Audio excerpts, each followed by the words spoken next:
NDA శాసనసభ పక్ష సమావేశానికి విచ్చేసిన తెలుగుదేశం ఎమ్మెల్యేలకి,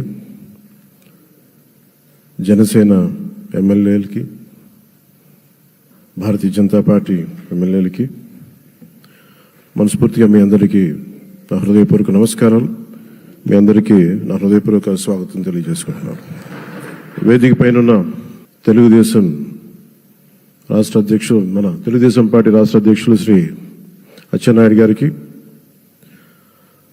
భారతీయ జనతా పార్టీ అధ్యక్షురాలు శ్రీమతి దగ్గుపాటి పురంధేశ్వరి గారికి నా హృదయపూర్వక నమస్కారాలు. తాడేపల్లిగూడెం సభలో నేను చెప్పినట్టుగా ఒక దార్శనికులు, 4 దశాబ్దాల సుదీర్ఘ అనుభవం, ఎన్నో ఒడిదుడుకులను ఎదుర్కొన్న తెలుగుదేశం జాతీయ పార్టీ అధ్యక్షులు శ్రీ నారా చంద్రబాబు నాయుడు గారికి నా హృదయపూర్వక నమస్కారం. గత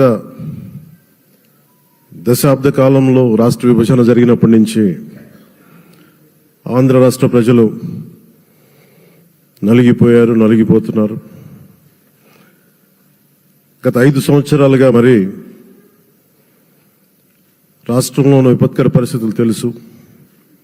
మనందరం సమిష్టిగా పోరాటం చేసి కలిసికట్టుగా ఉండి అద్భుతమైన మెజారిటీలతోటి 164 శాసనసభ స్థానాలని ఎన్డీఏ కూటమి దక్కించుకుంది. అద్భుతమైన విజయం. 21 పార్లమెంట్ సభ్యుల్ని మన సెంట్రల్ హాల్లో కూడా మాట్లాడుతూ ఉంటే అందరికీ ఆంధ్రప్రదేశ్ విజయం, తెలుగుదేశం, జనసేన, భారతీయ జనతా పార్టీతో కూడిన ఎన్డీఏ కూటమి విజయం దేశం మొత్తం చాలా ఒక స్ఫూర్తినిచ్చింది. ప్రతి ఒక్కరి విజయాన్ని వారి వారి రాష్ట్రాల్లో ఎలా దీన్ని ముందుకు తీసుకెళ్లాలి, ఒక్క ఓటు చీలకుండా అలయన్స్ అంటే ఎలా ఉండాలి అనేది మన ఆంధ్ర ప్రాంత ప్రజలు, మన ఆంధ్ర రాష్ట్ర ప్రజలు మనందరం కలిసి కట్టుగా చూపించాం. 2021 మార్చి 14న ఇప్పటం సభలో నేను ఒకటే తెలియజేసుకున్నాను, ఆ ప్రభుత్వ వ్యతిరేక ఓటుని చీలనివ్వను. ఆ మాట మీద ఉన్నాం, ఆ మాట మీద నిలబడ్డాం. ఒడిదుడుకులు ఎదుర్కొన్నాం, తగ్గాం, కానీ నిలబడ్డాం. ప్రజల నమ్మకాన్ని పెంచాం. అద్భుతమైన మెజారిటీతో ఈ రోజున మనం ప్రభుత్వాన్ని స్థాపిస్తున్నాం. చాలా మాటలు ఇచ్చాం. పొద్దున కూడా జనసేన లెజిస్లేటివ్ పార్టీ మీటింగ్లో నాయకుడిగా ఎన్నుకున్న సందర్భంలో మాట్లాడుతూ మనం చాలా మాటలు ఇచ్చాం.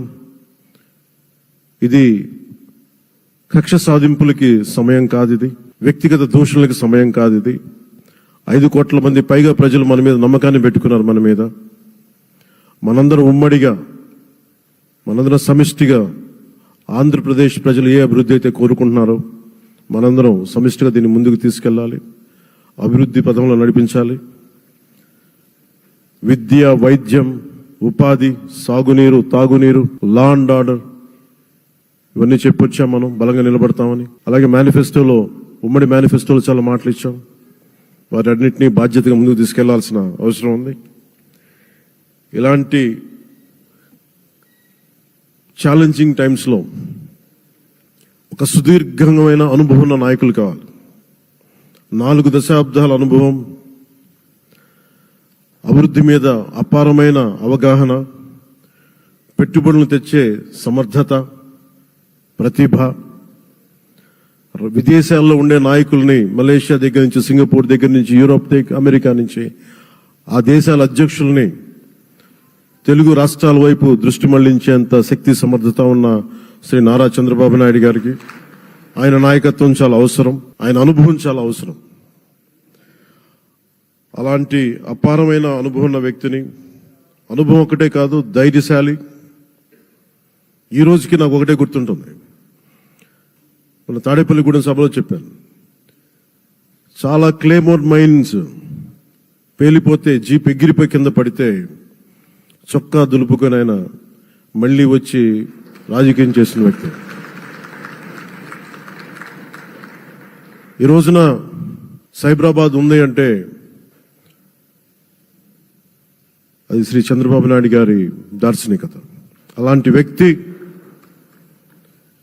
ఆయన అనుభవం ఈ రోజున 2024 ఆంధ్రప్రదేశ్కి ఎన్డీఏ కూటమి తరపు నుంచి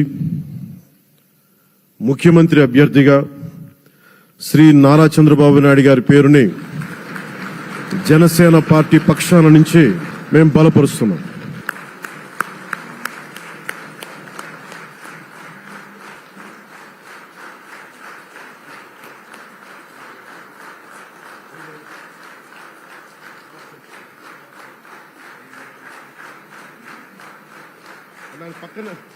ఇది నేను ఆయన పక్కన పెట్టుకుని చెప్పాలి.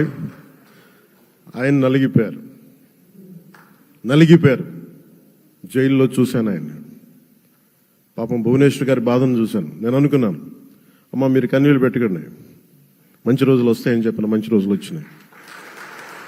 వారికి మనస్ఫూర్తిగా వారికి నా హృదయపూర్వక శుభాకాంక్షలు. మీరు అద్భుతమైన పాలన ఇవ్వాలి అందరికీ మనస్ఫూర్తిగా మీకు నేను తెలియజేసుకున్నాను సార్.